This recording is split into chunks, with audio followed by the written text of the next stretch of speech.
Right, boys and girls, this is another short video, and this one is just fitting the water pump. It's a simple task, but you can actually make a cock up if you don't make sure that the face of your block is nice and clean to accept the new gasket. And these little pins as well, you don't want anything to stop it mating right up. You buy a new water pump and they usually come complete with a gasket. But it's just a case of making sure you get it the right way around on the block. Don't damage it when you're fitting it over these pins. They can be a little bit tight. Nice and steady over the pins. Make sure it's into place. And it's one of those jobs that you can't really go wrong because it'll only fit one way. But you don't want to be bending the gasket if you can help it, or kinking it in any way. Just make sure it's nice and snug up to the back of the block.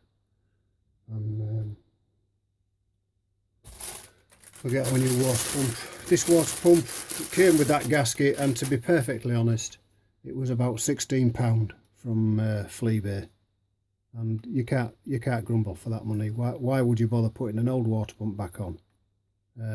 If it lasts you 12 months, 16 quid. If it lasts you 2 years, you know, it's not a big outlay. And I would always recommend you change the water pump, especially when you're at this stage. You'd be foolish not to, really. So you make sure that's sealed nice, seated nice on the back of the block. Some of these water pumps, for a little bit extra, this was 16 quid. Some of them for maybe 25 quid. They might send you some new bolts as well. So obviously you'll be the judge of how well your bolts came out of there. Sometimes they snap, and then you've obviously got to pull the stud out, get the mould grips on it and pull it out, and hopefully you haven't damaged the threads, and you can get all the bolts out happily and use those again.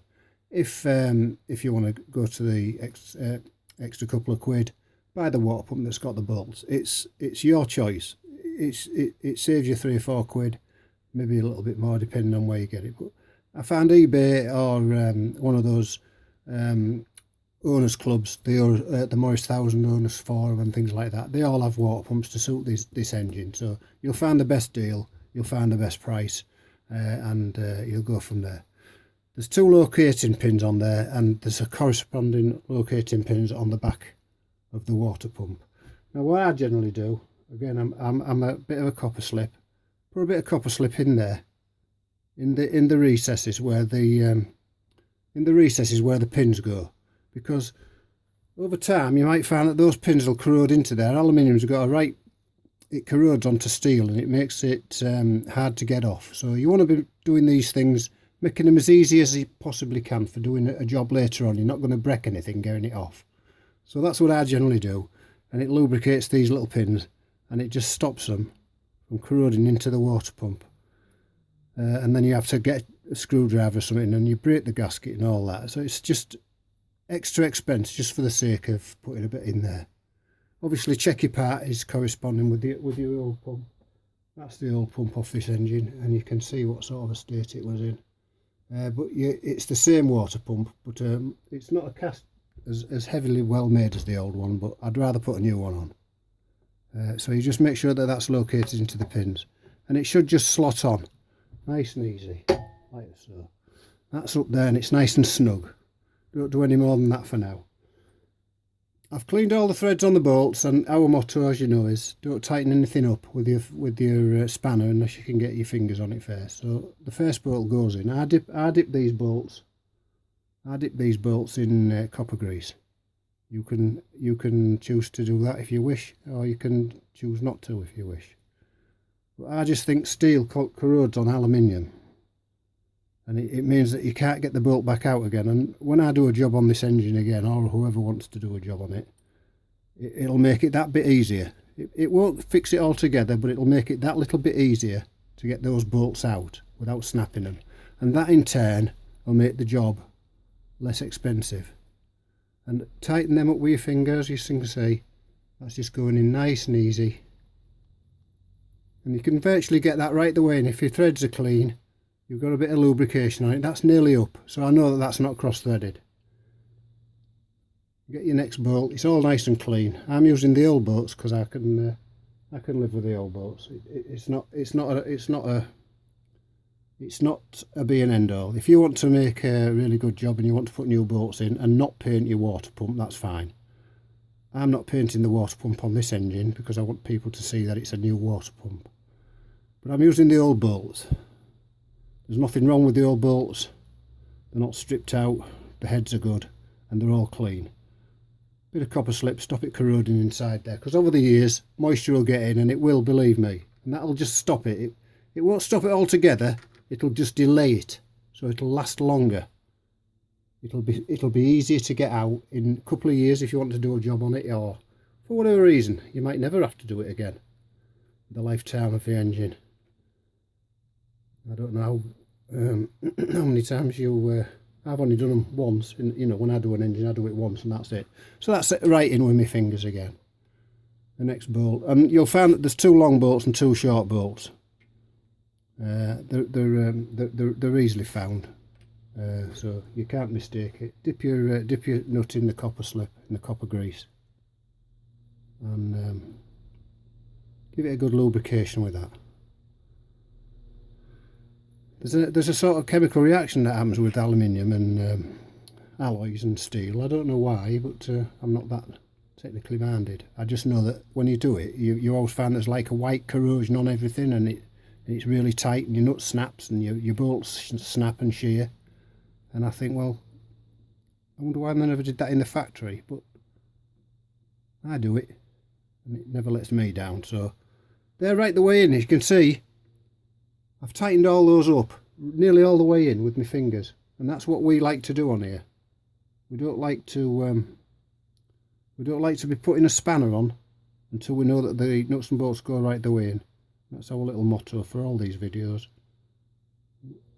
We are talking about amateur builders who might not have the skills to know just when things are right and when they aren't. So we try and do things. That's the last bolt. I don't know if you can see it on there. It's just under there. This is a water pump. It's another 10-minute job. Allocate. This one's a little bit tight. Look, it's only gone in as far as that, and I don't see there's any reason why it wouldn't. Back it off a bit and try it again. But we know it's not crossed there. It's gone in a bit further. Look, you just back it off and it gets a bit of lube on it. But that's the job there. It's not a big job. Let's get my socket out.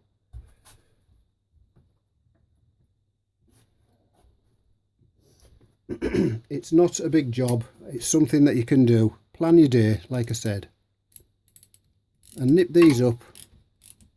Just get it to bite.